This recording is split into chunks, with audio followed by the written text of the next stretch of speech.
What's up, guys? Welcome to the Two Wheeled Rider YouTube channel. My name is Mario Orsini, and today we're going to be doing debrief video for the final debrief video of the cross-country motorcycle trip, where Kristen and I are going to break down our riding gear, what we wore, what we liked, and what we didn't like. All right, guys, so I'm not going to do a full review of every single piece of clothing that I used on the trip. I'm just going to give you a brief overview, how they perform, and the pros and cons of each. So we're going to start with the riding suit, which is an Alpinestars Valparaiso 2 jacket and pant combo. We're going to start out with the jacket. The jacket has D3O armor in the elbow area and forearm, also up in the shoulders, which is a lighter weight armor, so it's not as heavy and bulky as some of the other stuff. It's a little bit more flexible. In the back, it's just got a foam pad, which I did not replace yet with anything higher quality. Also in the chest area are a couple of foam pads as well to help with protection. Some big things I really liked about it. 1, the jacket is waterproof. 2, there are plenty of pockets. 3, it is very, very comfortable to wear. Also, it's got great ventilation. If we take a look at the vents up here, you can see that you can unzip the chest area and you've got these big mesh panels, and then all you have to do is snap it into place out of the way. Also down here on the arms, you've got some ventilation. And then if we flip around and look at the back of the jacket, we've got 2 big zippers back here to allow airflow through. There are also a lot of adjustments to be made so you can really tailor fit it. You've got one up here on the bicep area, a strap down here on the forearm. You've got Velcro down here on the wrist. You also have the piece on the neck that you can take across if you want to cinch it up. You want to get a little more airflow, it's magnetic and it'll hold back out of the way. You know, another thing I really like about this jacket is the waterproof pocket. I usually kept my iPhone in there and any other sort of electronic thing or something you didn't want to get wet, you could put in that pocket and you didn't have to worry about it. Probably the biggest thing I like about the Alpinestars jacket is it is so customizable. You can really make it fit you. There are 2 cons with it though. The first one's not really the fault of the jacket. The first one is, I guess, my fault because I lost between 25-30 pounds. It's now gotten a little bit loose on me. But with what a jacket like that costs, I can't justify dropping another $400 or $500 on another one. So I am able to cinch it up pretty good. And if I were to have a couple extra layers underneath, it would probably fit a little bit better. The other con with the jacket, while it is 100% waterproof with the DryStar liner, and DryStar is basically Alpinestars' proprietary version of Gore-Tex, meaning it's breathable, but it won't let water through. The one big negative about it the thing I liked about the Climb is Climb has their Gore-Tex baked into the jacket, where this one, it's a separate liner. So it's quick to get in and out, but you are gonna have to put it in or take it out. You're gonna have to make that decision. And if you were to get caught in a quick rainstorm, you don't have this in, you're going to get wet in this thing. So you definitely want to make sure you're going to have this in if you're going to be hitting rain. The only other thing that's a little bit of a negative on the jacket, while this is breathable on your bare skin, if it's on a hot day, it is going to get a little bit sticky. So I'll talk about how to address that in just a few minutes. All right, so next let's move on to the Alpinestars Valparaiso 2 pant. Okay, so just like the jacket, you do have D3O armor. This time it's down here in the knee shin area. You do have some pads up here in the hips. These aren't CE rated pads. They're just provided for a little bit of cushioning.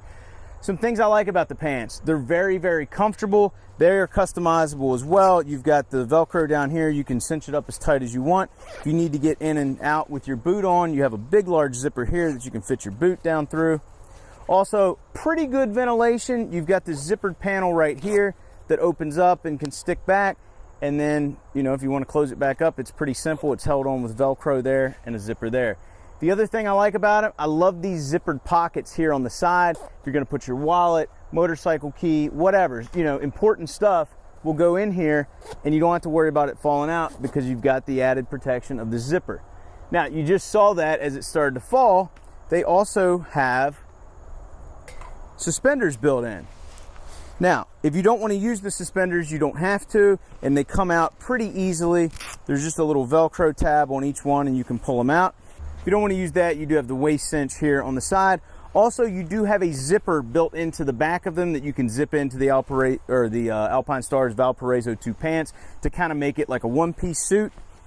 Up front, you've got a snap. You also have a slide-in tab, and you have a zipper with a little gaiter there to keep water from getting in.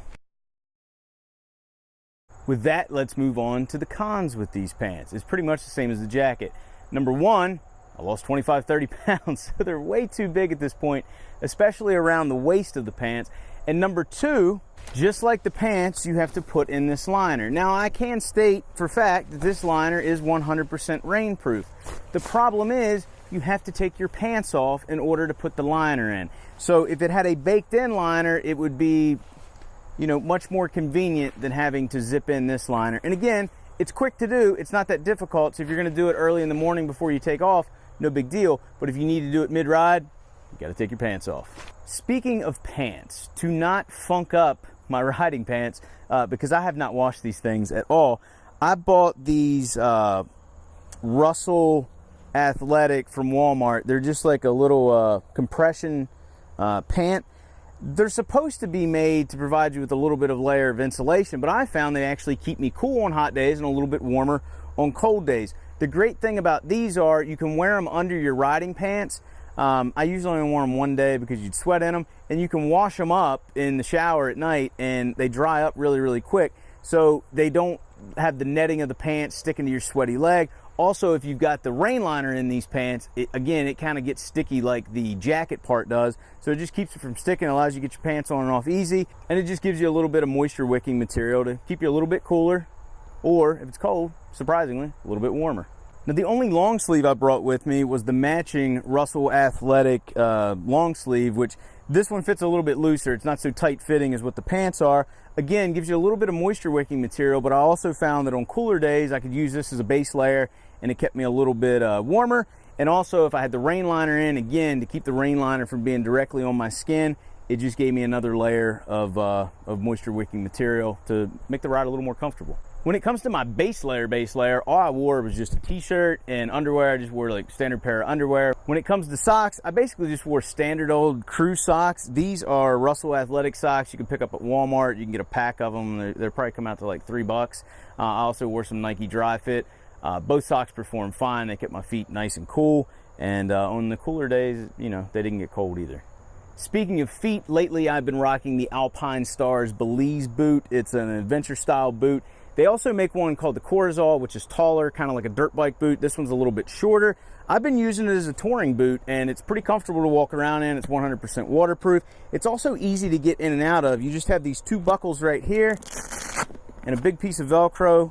You do have a gaiter down here that keeps some water from getting in.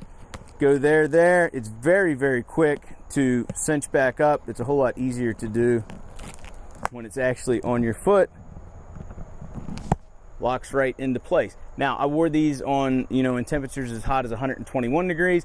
I'm not going to say my foot was cool. Nothing's cool in Death Valley, but it wasn't uncomfortable or anything. Also, I've worn these in temperatures as low as probably in the mid 30s. Foot stays warm there too. So it's a really good all-around boot. It's not too pricey, and this really has become my my commuter boot, my touring boot, my sport riding boot. It's a good all-around boot.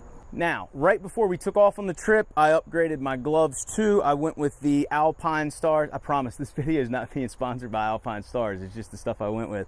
I went with the Alpinestars Rage Dry Star glove for a few reasons. One, it's a pretty protective glove. You've got the carbon fiber knuckle plates here. You also have the pinky and ring fingers sewn together with an extra piece of leather.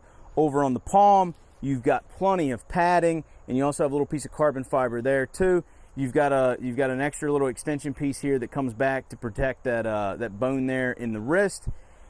And they're 100% waterproof, and I found them to be pretty comfortable gloves. I would probably call them a 3-season glove. They're definitely not a winter glove, but it didn't get too uncomfortable in 40-degree temperatures with the heated grips on. It, you know, hand stayed pretty comfortable.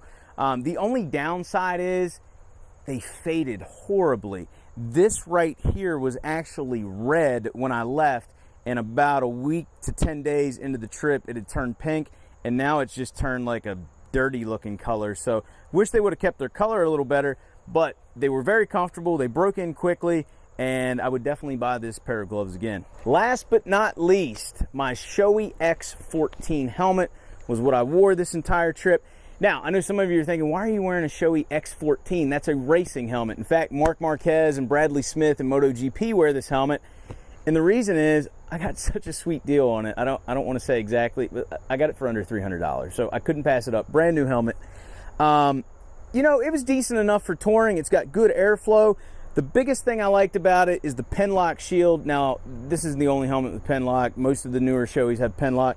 And what that is inside the visor here, you have another little thinner shield with a rubber gasket on it. And what that does, it allows no moisture to get in between those two. So on those cold mornings where you're breathing and normally your shield would fog up, you don't have to worry about any fogging with this shield, which for the conditions we went through was awesome. It never fogged up one time. In fact, Kristin's helmet has it too. I think she has a RF 1200.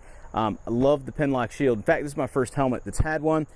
I'm still rocking the old Sena SMH10, and you know, I've got my GoPro mounted here on the front. I've got no complaints with this helmet. I am looking to go with more of a ADV style helmet with the visor over top, mainly just to help out in those really sunny conditions that sometimes you face when you're out riding.